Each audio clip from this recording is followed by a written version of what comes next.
하나님의 삼위일체적인 영광론, 서론, 하나님을 아는 참된 지식. 사람은 마음으로 하나님을 알게 되면 변화된다. 우리는 선지자 다니엘의 삶 속에서 그런 변화의 탁월한 모범을 발견한다. 이 사람은 어린 나이에 이루 말할 수 없는 정신적인 충격을 경험했다. 바벨론 사람들이 남왕국 유다를 정복해 하나님의 거룩한 성전을 모독하고서는 자기를 포로로 사로잡아 이방 땅으로 끌고 갔기 때문이다. 다니엘은 이방 군대를 이끌고 와서 자기 나라와 백성을 무참히 짓밟아버린 바로 그 왕의 종이 되어 섬기는 일을 해야 했으므로 얼마든지 깊은 원한을 품은 냉소적인 인물로 성장할 수 있었을 것이다. 또는 그것과는 반대로 출세하기 위해 바벨론의 야만적이고 이교적인 삶을 받아들여 살아갈 수도 있었을 것이다. 하지만 다니엘은 그렇게 하지 않았고 도리어 겸손함과 믿음과 흠없는 행실과 기도와 의로움과 용기를 가지고서 오랫동안 한 분 참되신 하나님을 섬겼다. 다니엘의 경건한 행실의 비밀은 그가 자신의 하나님을 알았고 하나님께 모든 영광을 돌렸다는 데 있다. 다니엘의 마음은 그가 기도하면서 첫머리에서 여호와를 찬송한 송영에 잘 나타나 있다. 영원부터 영원까지 하나님의 이름을 찬송할 것은 지혜와 능력이 그에게 있음이로다. 존 칼빈은 이렇게 말했다. 성경은 참 하나님과 그 밖의 다른 거짓 신들을 구별하고자 할 때 두 가지 기본적인 진리를 제시하는데, 첫 번째는 하나님은 친히 만유를 다스리시고 주관하신다는 것이고, 두 번째는 하나님에게서 숨겨져 있는 것은 아무것도 없다는 것이다. 나중에 나오는 기도에서 다니엘은 크시고 두려워할 주 하나님, 주를 사랑하고 주의 계명을 지키는 자를 위해 언약을 지키시고 그에게 인자를 베푸시는 이시여 라는 말로 자신의 기도를 시작했다. 웨스트민스터 주석 성경은 이렇게 설명한다. 다니엘은 참 하나님, 언약에 의한 그의 하나님께 그 하나님을 믿고 신뢰하는 가운데 기도했다. 우리도 하나님, 우리의 하나님 아버지께 그렇게 기도해야 한다. 하나님 백성은 자신의 믿음과 소망과 사랑을 하나님이 어떤 분이고 이 세계에서 어떻게 역사하시는지에 대한 자신의 이해로부터 가져와야 한다. 비렐무스 아프라켈은 신앙의 토대는 하나님의 성품이다 라고 말했다. 참 하나님을 아는 것이 지닌 힘. 조직신학의 대주제 중 하나인 신론은 고유한 의미에서의 신학이라 불린다. 신학이라는 단어는 직역하면 신에 대한 말들을 뜻하는 헬라어에서 왔기 때문이다.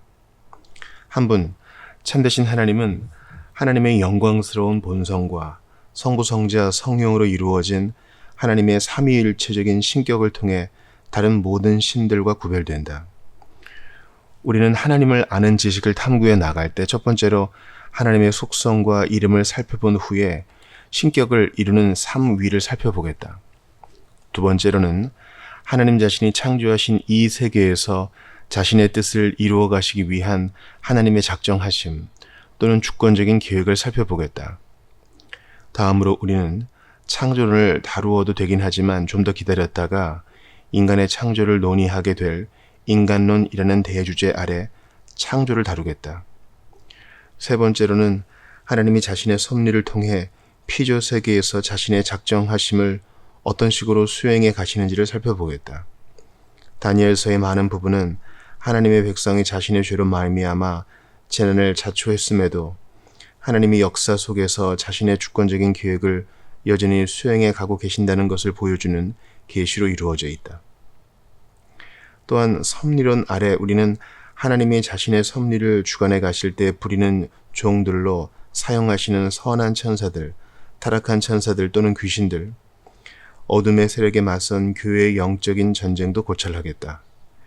다니엘이 알았듯이 하나님이 자기 백성을 위한 계획을 수행해 가시는 동안 눈에 보이지 않는 세력들이 하나님 백성을 둘러싸고 있다.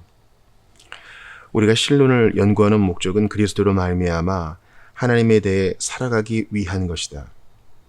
다니엘은 하나님 백성이 큰 시련과 유혹을 겪게 될 때를 미리 보았지만 오직 자기의 하나님을 아는 백성은 강하여 용맹을 떨치리라고 말했다.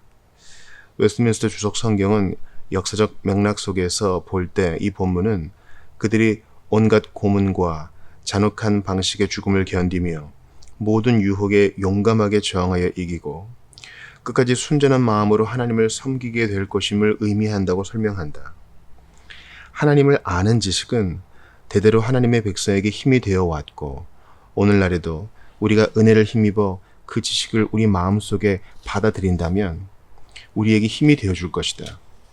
존 길은 교리는 실천에 영향을 미치는데 복음적인 교리를 영적으로 깨달아 기꺼이 받아들이고 그 능력을 실제로 체험했을 때는 특히 그러하다고 썼다. 우리는 하나님을 아는 지식이 믿는 자들에게 힘을 주는 것은 신학 자체의 내재적인 능력이 있기 때문이라고 생각해서는 안 된다.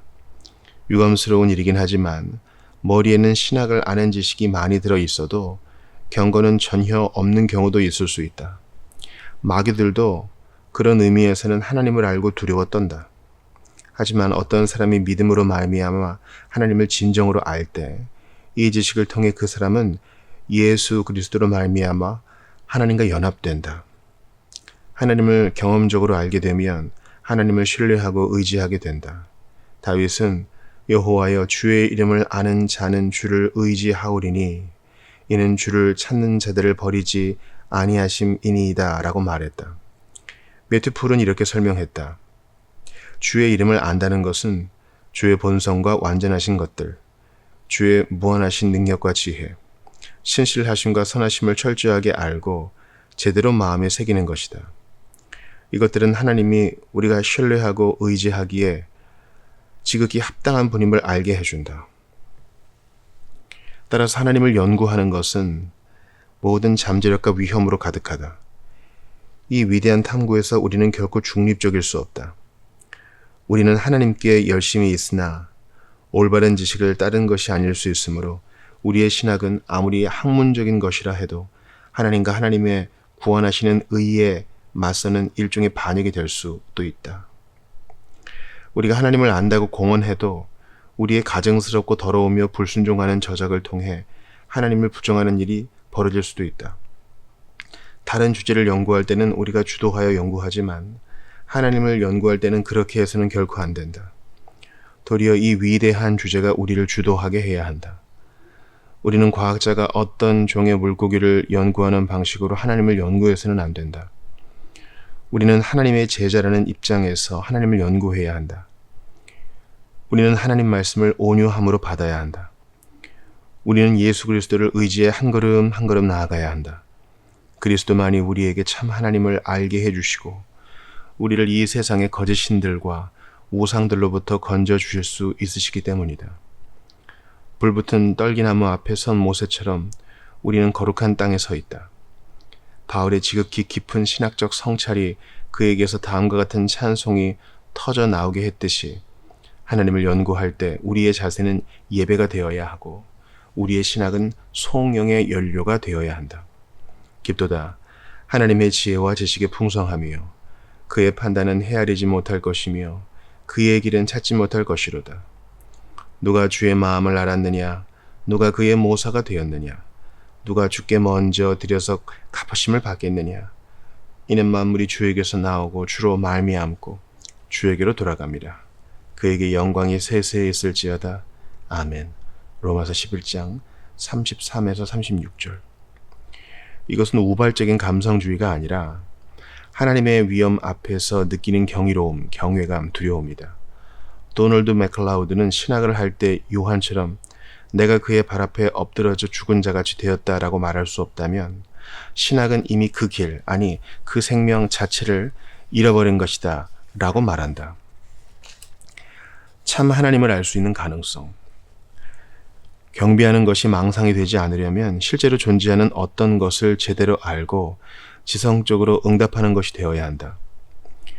회의론자들과 불가지론자들은 하나님을 안다고 말하는 것은 불합리하다고 주장한다. 어떤 사람들은 설령 하나님이 있다 해도 우리를 완전히 초월하여 존재할 것이므로 우리가 하나님을 아는 것은 불가능하다고 말한다. 로버트 잉거솔은 회의적인 생각을 가지고서 이렇게 반문했다. 인간의 지성이 무한한 인격을 인식하는 것이 과연 가능한 것인가? 인간의 지성이 시작이 없는 존재, 무한한 능력과 지성을 지닌 존재를 상상할 수 있는가? 어떤 사람들은 우리는 하나님에 대한 것들을 알 수 있겠지만 하나님을 인격적으로 알 수는 없다고 말한다. 아리스토텔레스는 교제가 이루어지려면 서로 동등해야 하는데 신과 인간 사이에는 커다란 간격이 존재하므로 교제는 불가능하다고 말했다.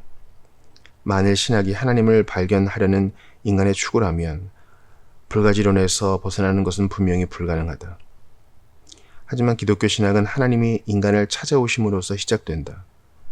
첫째, 하나님을 아는 우리의 지식은 우리로 하여금 하나님을 알게 하시고자 하신 하나님의 뜻에 토대를 두고 있다는 것이다. 물론 하나님은 인간보다 무한히 더 크시고 그에게는 열방이 통해 한 방울 물과 같다. 우리는 하나님을 온전히 이해할 수 없다. 하지만 하나님은 여호와의 영광을 우리에게 나타내시고 너희의 하나님을 보라 하는 메시지를 우리에게 주시고자 하셨다. 이사야 43장 10절에서는 이렇게 말한다. 너희는 나의 증인, 나의 종으로 택함을 입었나니 이는 너희가 나를 알고 믿으며 내가 그인 줄 깨닫게 하려 함이라. 나의 전에 지음을 받은 신이 없었느니라. 나의 후에도 없으리라.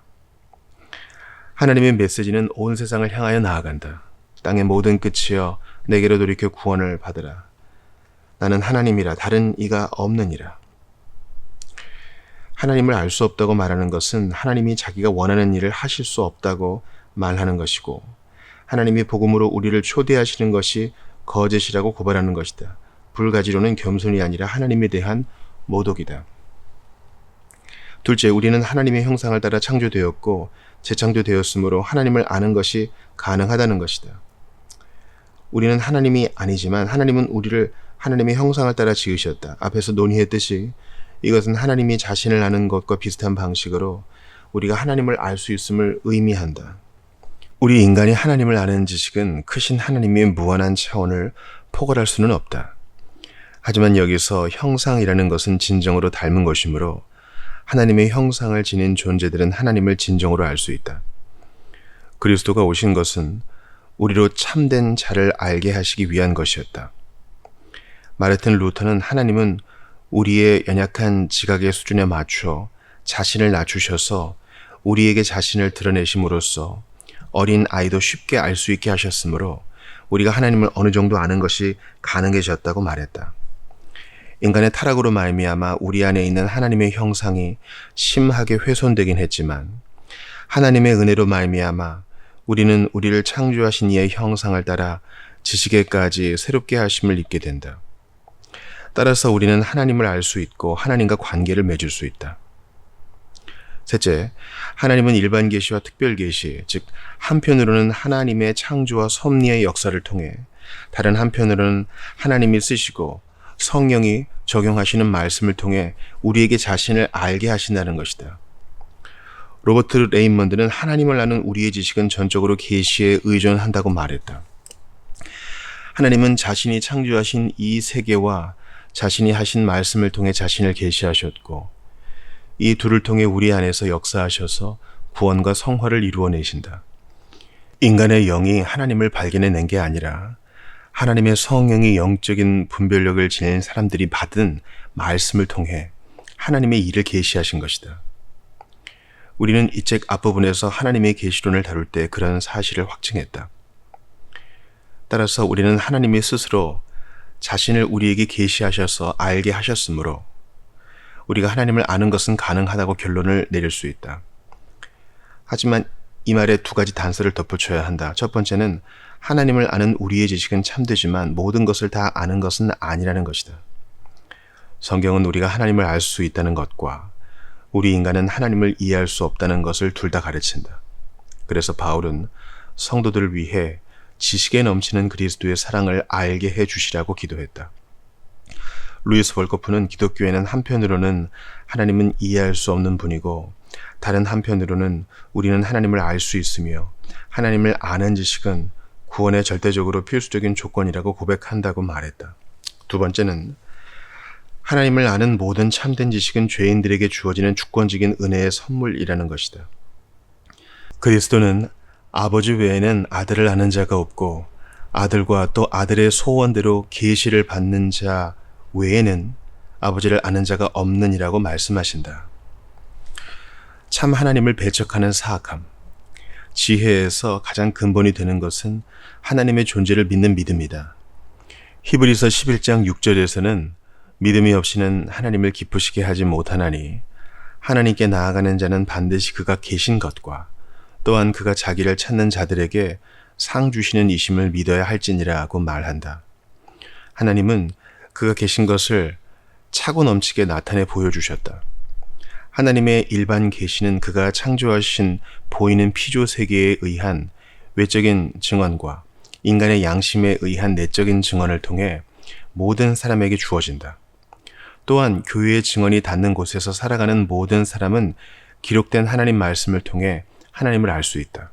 이렇게 하나님이 존재하신다는 믿음은 자의적인 가정도 아니고 어둠 속에서의 맹목적인 도약도 아니며 하나님의 자기 계시에 대한 지혜로운 응답이다. 맥클라우드는 이렇게 쓴다. 성경은 결코 하나님의 존재를 증명하지 않는다. 창세기에서 요한계시록에 이르기까지 성경은 하나님이 존재하시고 사람들은 하나님이 존재하심을 안다는 것을 전제한다. 그렇다면 우리는 많은 사람이 하나님을 알지 못한다고 공언하고 있다는 사실을 어떻게 설명해야 하는가? 성경은 그것은 인간의 사악하고 기만적인 마음 때문이라고 가르친다. 하나님은 그들은 속임으로 말미암아 나를 알기를 거부한다고 말씀하신다. 따라서 하나님의 말씀이 주어지지 않은 열방이 하나님을 알지 못하는 것에 대해서도 하나님의 진노가 임한다. 그렉 니콜스는 이렇게 쓴다. 하나님의 존재를 사람들에게 증명할 필요는 없다. 모든 사람은 이미 그것을 알고 있기 때문이다. 그것을 부인하는 사람은 누구든지 거짓말쟁이다. 하나님이 자신을 계시하셨다는 사실은 무신론의 어리석음을 드러낸다. 어리석은 자는 그의 마음에 이르기를 하나님이 없다 하는도다. 시편 14편 1절. 어리석은 자로 번역된 단어는 지적인 능력이 결여되어 있는 것을 가리키지 않고 하나님과 하나님 백성을 멸시하는 것을 통해 드러난 도덕적인 지각의 결여를 가리킨다. 스티븐 찬옥이 말했듯이 성경에서 어리석은 자는 지능이 결여되어 있는 자가 아니라 자신의 지능을 악용하는 자다. 이렇게 하나님의 존재를 부정하는 것은 무신론의 공개적인 태도가 아니라 그의 마음의 실제적인 태도일 수 있다. 도덕적인 어리석음의 뿌리는 마음 눈이 멀어 하나님의 영광을 알지 못하는 것이다. 그래서 어리석은 자는 하나님을 두려워하지 않는다. 하나님이 없다고 하는 것은 하나님의 존재를 절대적으로 부정하는 게 아니라 단지 하나님이 우리 인간을 주관하신다는 것을 실제적으로 부정하는 것일 수도 있다. 죄인들은 하나님이 자신들의 죄악을 알지 못하거나 심판하고자 하지 않는다는 사탄의 거짓말을 위안으로 삼아 자신을 달랜다. 그들은 하나님이 곤경에 처한 자신들을 도울 수 없다고 확신하고 아무것도 할 수 없는 거짓 신들에게로 향한다. 그들이 하나님께 영광을 돌리기를 거부하면 그들의 마음은 영적인 어둠 속으로 빠져들어 우상 숭배와 사악함에 사로잡힌다. 이렇게 사악하여 하나님을 알지 못하는 죄를 범하게 되는 게 열방의 특징이다. 존 프레임은 오늘날 많은 사람은 자신이 하나님을 믿고 있다고 말하겠지만 어떤 일을 행할 때 하나님을 생각하는 것은 거의 없고 마치 하나님이 존재하지 않는 것처럼 결정을 내리고 행하는 것이 습관화되어 있다고 말한다. 이것도 어리석은 것이다. 하나님의 자기 계시에 대한 이런 불신앙의 반응으로 말미암은 도덕적인 결과는 무신론의 사악함을 보여준다. 다윗은 실제적인 무신론의 어리석음을 단언한 후에 그들은 부패하고 그 행실이 가증하니 선을 행하는 자가 없도다 라고 말한다. 마음에서 하나님을 두려워하는 것이 의로움의 원천이듯이 마음에서 하나님을 부정하는 것은 죄의 원천이다. 바울은 모든 사람은 그리스도가 그들을 구원하실 때까지는 죄의 권능 아래 있음을 보여주기 위해 이 본문을 인용한다. 시편 3, 4절에서는 무신론적인 생각을 내면의 도덕적 부패와 연결시킨다. 악인은 그의 마음에 원하는 것을 자랑하고 여호와께서 혐오하시는 탐욕스러운 자들을 축복하며 악인은 그의 교만한 얼굴로 말미암아 하나님을 찾지 아니하고 그의 모든 생각에는 하나님이 없다. 히브리어 본문에는 무엇에는 라는 단어가 나오지 않으므로 마지막 구절은 하나님이 없다가 그의 모든 생각이다 라고 번역할 수 있다. 악인이 자신의 마음에서 하나님을 부정하는 것은 자신의 교만과 탐욕을 마음껏 자유롭게 충족시키고 싶기 때문이다. 하나님을 공개적으로 부정하는 것이든 아니면 마치 하나님이 존재하지 않는 것처럼 살아가는 것이든 무신론은 하나님이 존재하신다는 것을 보여주는 증거나 지적인 확신이 없어서 생겨나는 게 아니라 하나님을 거슬러 반기를 드는 인간 내면의 어둠 때문에 생겨난다. 무신론자들은 많은 다양한 죄악된 열매를 만들어내지만 그 모든 것을 만들어내는 독이 있는 뿌리는 교만이다. 로자리아 버터필드는 자신의 회심 체험을 통해 하나님이 자기의 가장 깊은 죄는 동성애가 아니라 LGBTQ 공동체가 떠들고 다니는 교만임을 보여주셨다고 말한다. 우리 모두는 하나님의 주권을 교만하게 거부하는 이 끔찍한 죄악을 공유한다. 스티븐 찬욱은 이렇게 말했다. 모든 죄의 토대는 은밀한 무신론이고 모든 죄가 말하는 것은 나는 내 자신에게 주가 될 것이고 내 위에 하나님이 계신다는 것을 인정하고 싶지 않는다는 것이다. 하나님의 존재를 부정하는 것이 악임을 알았다 해서 그리스도인들은 자신이 무신론자나 불가지론자보다 낫다고 기뻐해서는 안 되고 도리어 낮아져야 한다. 우리의 모든 죄는 하나님이 없다는 은밀한 단언에서부터 생겨난다. 조지 스위녹은 모든 죄는 하나님을 죽이는 것이다 라고 말했다. 모든 사람 중에서 누구보다도 자신의 마음과 삶 속에 실제적인 무신론이 여전히 남아있는 것에 대해 가장 슬퍼해야 하는 사람은 바로 그리스도인이다. 참 하나님을 아는 것의 최우선성. 하나님을 부정하면 온갖 종류의 독이 있는 열매가 맺히는 반면 우리가 하나님을 알고 하나님이 우리를 아시는 것은 진정한 인간 실존의 핵심이다. 우리는 하나님의 형상을 따라 지음받은 존재이므로 우리가 하나님을 아느냐 알지 못하느냐가 우리를 결정한다. 칼빈은 우리에게 아주 친숙한 다음 질문으로 자신의 교리문답을 시작했다. 인간의 삶의 으뜸가는 목적은 무엇인가? 그리고 하나님을 아는 것이라는 대답을 제시했다. 인간은 본성적으로 신학적이다. 진정으로 인간이 되려면 그 삶의 중심에 하나님이 계셔야 한다. 우리가 자기 중심적이거나 인간 중심적인 삶을 살아간다면 그것은 하나님을 의지해 살아가는 게 아니라 하나님을 거스르고 대항하는 어리석은 삶을 살아가는 것이다. 아우구스티누스는 하나님은 우리를 하나님 자신을 위해 지으셨으므로 우리의 마음은 하나님 안에서 쉼을 발견할 때까지는 쉴 수 없다고 말했다. 따라서 하나님을 아는 지식은 인간의 모든 삶에서 중심이고 가장 중요하다. 그 이유가 몇 가지 있다. 첫째, 하나님을 아는 것은 인간에게 주어진 특권의 정점이라는 것이다. 여호와께서 이와 같이 말씀하시되 지혜로운 자는 그의 지혜를 자랑하지 말라. 용사는 그의 용맹을 자랑하지 말라. 부자는 그의 부함을 자랑하지 말라. 예레미야 9장 23절. 하나님은 사람이 자랑하는 것을 금지하시는 게 아니라 자랑해야 할 것을 자랑하라고 요구하시는 것이다. 지식과 힘과 부를 자랑해서는 안 된다면 우리가 자랑해야 하는 것은 무엇인가? 자랑하는 자는 이것으로 자랑할지니 곧 명철하여 나를 아는 것과 나 여호와는 사랑과 정의와 공의를 땅에 행하는 자인 줄 깨닫는 것이라. 나는 이 일을 기뻐하노라. 여호와의 말씀이니라. 하나님을 아는 것은 인류 대학에서 최고의 성적을 받은 것보다 더 지혜롭게 만들어주고 큰 군대보다 더 큰 힘을 갖게 해주며 보물 창고에 가득한 황금보다 더 부유하게 만들어준다. 세상적인 삶은 사람의 영혼을 약화시켜 사람을 초라해지게 하는 반면 하나님을 아는 것은 사람을 고귀하게 만들어준다. 찰스 스펄전은 경건한 마음으로 하나님이라는 위대한 대상을 지속적으로 간절하게 탐구하는 것만큼 인간의 지성을 넓혀주고 인간의 심령 전체를 고귀하게 만들어주는 것은 아무것도 없다고 말했다. 휴이가 지적했듯이 예레미야 9장 24절에 나오는 사랑과 정의와 공의라는 단어는 하나님의 속성과 인간의 경건을 둘 다 나타내는 것으로서 하나님을 아는 사람들은 하나님을 닮게 되고 하나님은 그들을 기뻐하신다는 것을 보여준다. 지적이고 경험적이며 실천적으로 하나님을 알 때 하나님의 백성은 가장 큰 복을 받고 하나님은 가장 큰 영광을 받으신다. 하나님은 바로 그런 목적을 이루기 위해 그리스도의 복음을 계획하셨다. 복음은 인간을 낮추고 오직 그리스도가 행하신 일을 통해 오직 하나님께만 영광을 돌리기 때문이다. 하나님을 아는 것은 이 세상이 우리에게 줄 수 있는 어떤 것보다 더 낫다. 여러 사람의 말이 우리에게 선을 보일 자 누구냐 하오니 여호와여 주의 얼굴을 들어 우리에게 비추소서.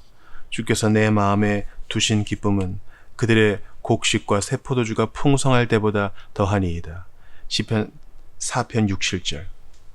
윌리엄 에임스는 이 본문에 대해 설교하면서 이렇게 말했다. 현세에서 사람들의 최고의 복은 물질에서 얻어질 수 없다. 우리의 참되고 가장 고귀한 복은 우리가 하나님과 연합하여 교제하는 것에 있다.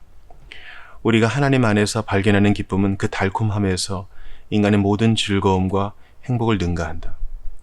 둘째, 하나님을 아는 것은 언약의 핵심이라는 것이다. 이스라엘 백성의 언약을 지키지 못한 이유는 하나님을 경험적으로 알지 못했기 때문이다. 하나님은 새 언약을 놀라운 약속으로 장식하셨는데 그 핵심에는 나는 그들의 하나님이 되고 그들은 내 백성이 될 것이라. 그들은 작은 자로부터 큰 자까지 다 나를 알게 될 것이라는 약속이 있다. 예레미야가 이 말씀을 기록한 때는 이스라엘이 타락하여 가장 작은 자로부터 큰 자까지 다 탐욕을 부리며 선지자부터 제사장까지 다 거짓을 행하고 있을 때였다. 하나님은 그런 상황을 역전시키실 것이었다. 하나님이 사람들에게 은혜를 베풀어 그를 알게 하시면 사람들은 언약의 참된 지체가 되고 언약을 지키는 자들이 된다.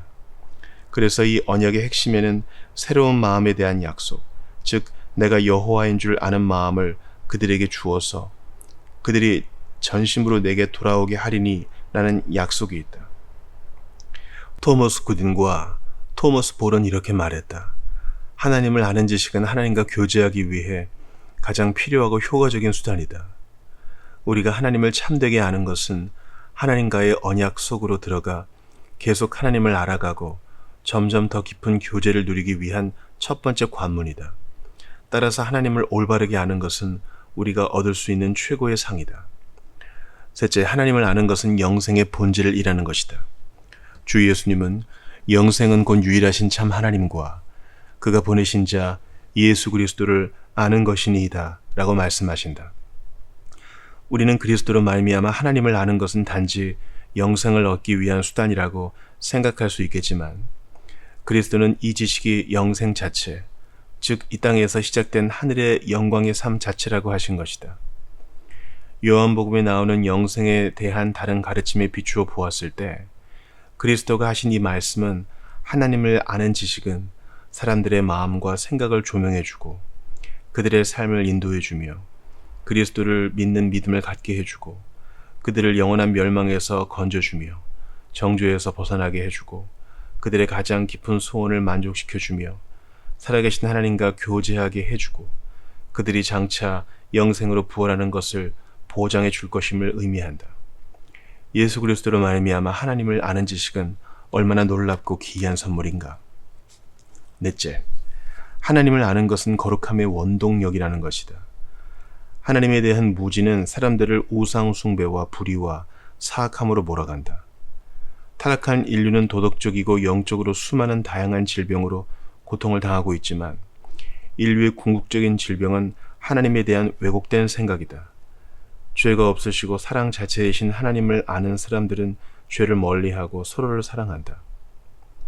세뮤얼 에일스 피어스는 하나님의 사랑이 우리에게 발견되고 나타날 때마다 우리 마음은 뜨거워지고 우리 지성은 불타오르며 우리 의지는 감화를 받고 우리 판단은 올바르게 되므로 우리는 하나님 백성을 사랑하게 된다고 말했다. 그리스도인이 영적으로 내리막길을 걷고 있다가 다시 반전을 이루게 되는 계기는 흔히 하나님을 새롭게 보게 되는 것이다. 하나님은 욥에게 자신의 영광을 보게 해주고 듣게 해주셨는데 그것은 욥의 불평을 잠재웠고 욥의 영혼을 만족시켰다. 아삽은 악인이 잘 되는 것을 보고 시기하고 분노함으로써 영적으로 점점 더 퇴보했지만 하나님의 성소에서 하나님의 정의로우심과 선하심을 재발견하고서 거기에서 벗어날 수 있었다. 시편 102편을 쓴 기자는 자신의 환난과 괴로움을 탄식하는 데 처음 11절을 사용하지만 12절에서 여호와여 주는 영원히 계시고 라는 고백을 통해 반전이 시작된다. 하나님을 아는 지식은 은혜와 평강이 커지게 한다. 하나님과 우리 주 예수를 알므로 은혜와 평강이 너희에게 더욱 많을지어다. 베드로후서 1장 2절. 토머스 애덤스는 이렇게 말했다. 우리의 마음에서 은혜와 평강이 커지게 하는 것은 하나님을 아는 지식이다. 그런 지식은 우리에게 생명수를 끌어다주는 수도관 또는 두레박이다. 베드로는 우리에게 하나님이 그의 신기한 능력으로 생명과 경건에 속한 모든 것을 우리에게 주셨으니 이는 자기의 영광과 덕으로서 우리를 부르신 이를 알므로 말미암는 것임을 상기시킨다. 모든 것이라는 어구는 우리로 하여금 경건의 삶을 살 수 있도록 동기와 능력과 방향을 부여하는 데는 하나님을 아는 것으로 충분함을 강조한다. 하나님을 아는 지식은 신학적인 것인 동시에 영적인 것이다. 하나님은 자신의 말씀에 담겨있는 보배롭고 지극히 큰 약속을 통해 이 지식을 우리에게 주셔서 이 약속으로 말미암아 너희가 정욕 때문에 세상에서 썩어질 것을 피하여 신성한 성품에 참여하는 자가 되게 하려 하신다.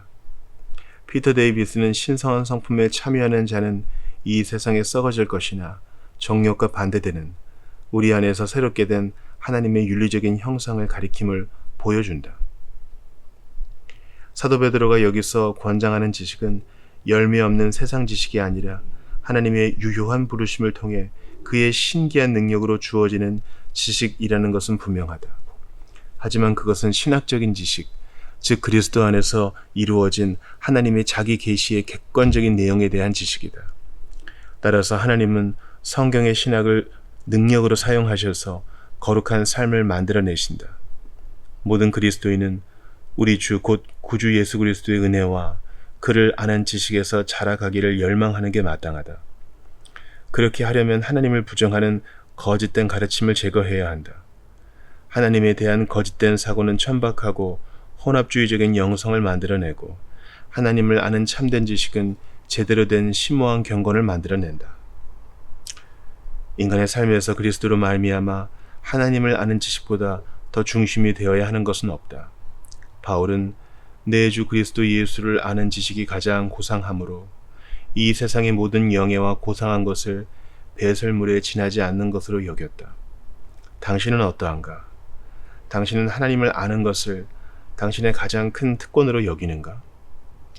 당신은 하나님의 은혜로 말미암아 하나님을 아는 지식을 얻어 하나님과의 참된 언약 관계 속으로 들어가 있는가?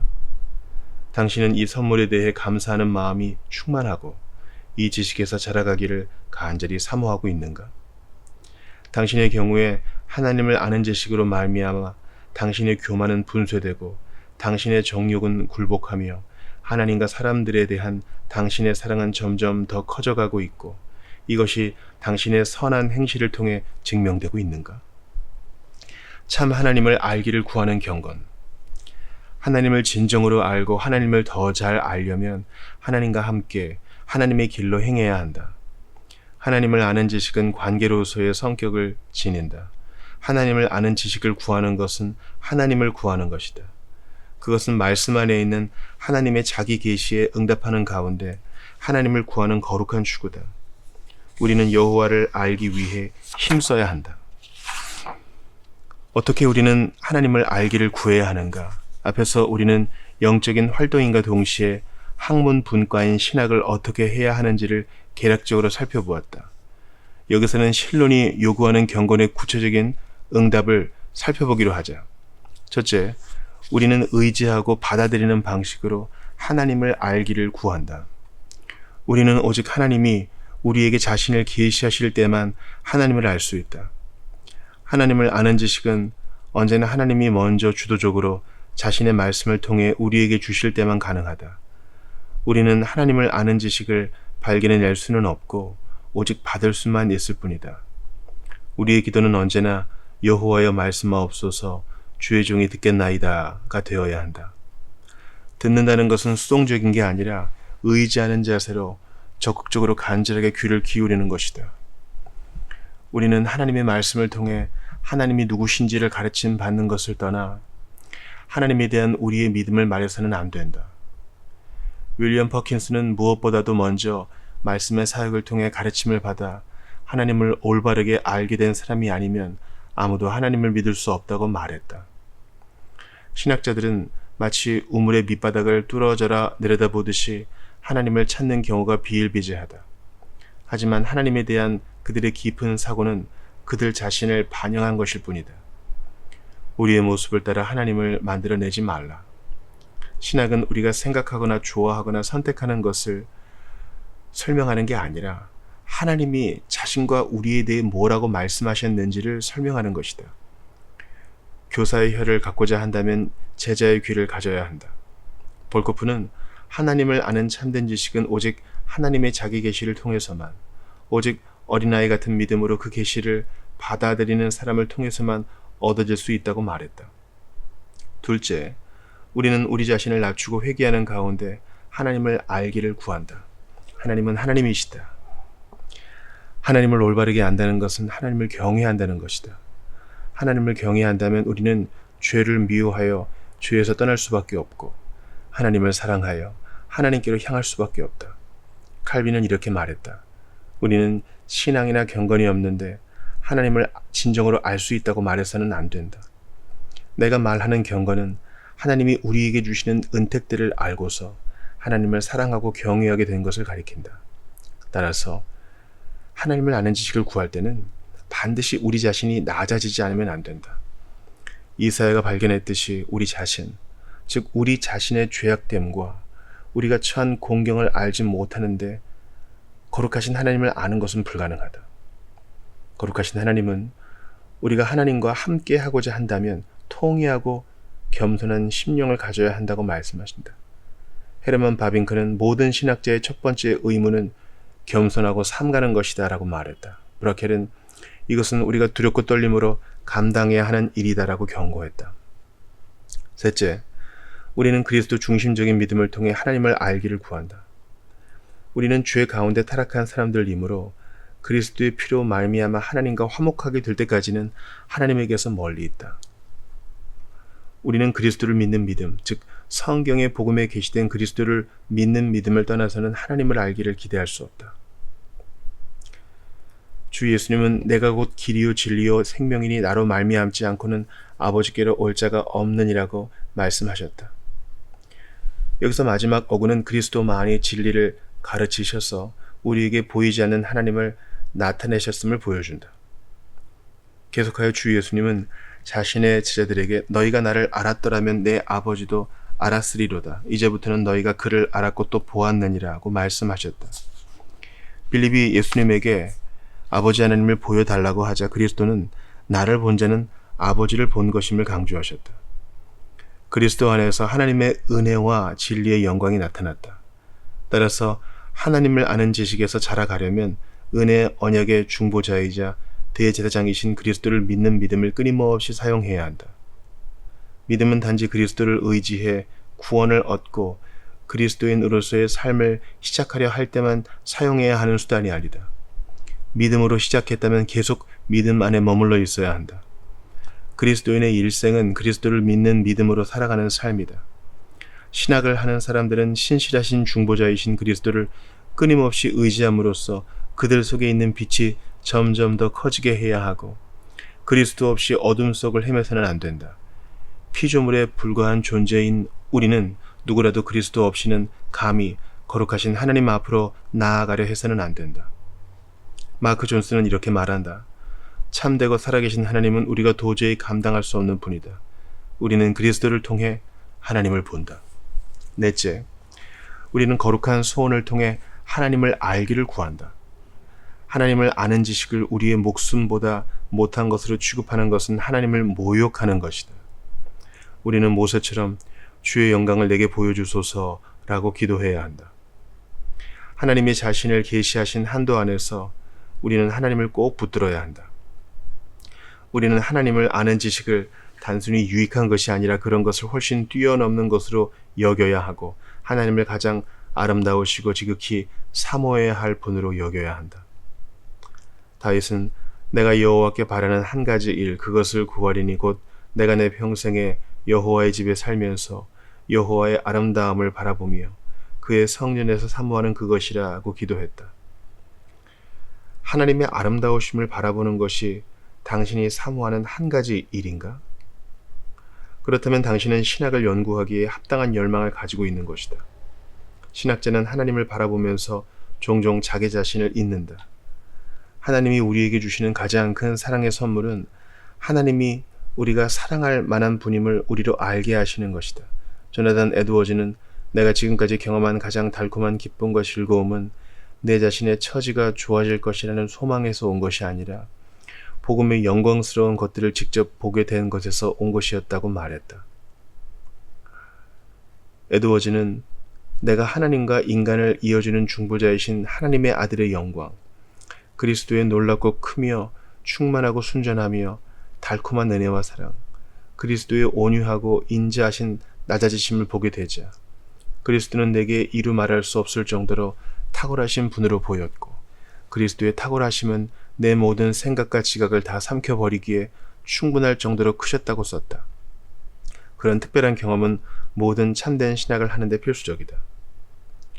다섯째, 우리는 의로운 행위를 통해 하나님을 알기를 구한다.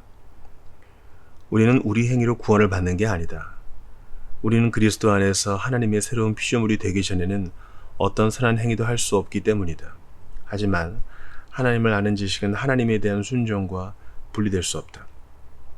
우리는 말씀을 듣고 행하는 자여야 한다. 하나님은 가난한 자들과 궁핍한 자들을 변호하는 것은 하나님을 아는 것이라고 선언하신다. 우리가 하나님의 계명을 지킨다면 그것은 우리가 하나님을 안다는 것을 보여주는 것이다. 하나님의 뜻을 기꺼이 행하고자 하면 하나님의 진리를 분별할 수 있게 된다.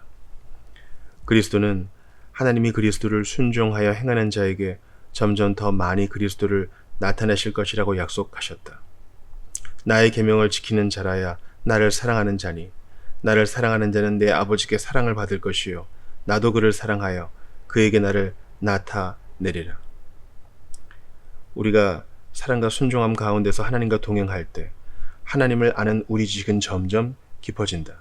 당신은 하나님을 사랑하는가? 당신은 하나님을 더 잘 알기를 원하는가? 하나님 말씀을 연구하는 가운데 더 많이 순종하기 위해 애쓰라. 그러면 하나님이 거룩함의 달콤한 길에서 당신을 만나 주실 것이다. 하나님을 아는 우리 지식과 하나님에 대한 우리 순종이 서로 분리될 수 없다는 사실은 하나님이 자신의 신학자들을 환난의 학교에서 훈련시키는 이유를 이해하는 데 도움을 준다. 시편 기자는 고난당하기 전에는 내가 그릇 행하였더니 이제는 주의 말씀을 지키나이다. 주는 선하사 선을 행하시오니 주의 율례들로 나를 가르치소서 라고 고백했다. 그는 몇 절 뒤에 같은 취지로 또다시 이렇게 고백한다.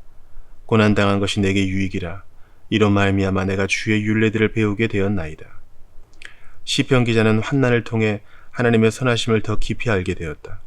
이것은 앞뒤가 맞지 않는 말처럼 보이지만 하나님의 자녀들이 경험하는 현실이다.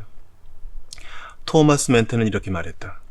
하나님은 늘 자기 백성에게 선하시지만 그들은 환난 가운데 있을 때에 하나님의 선하심을 가장 분명하게 느낀다.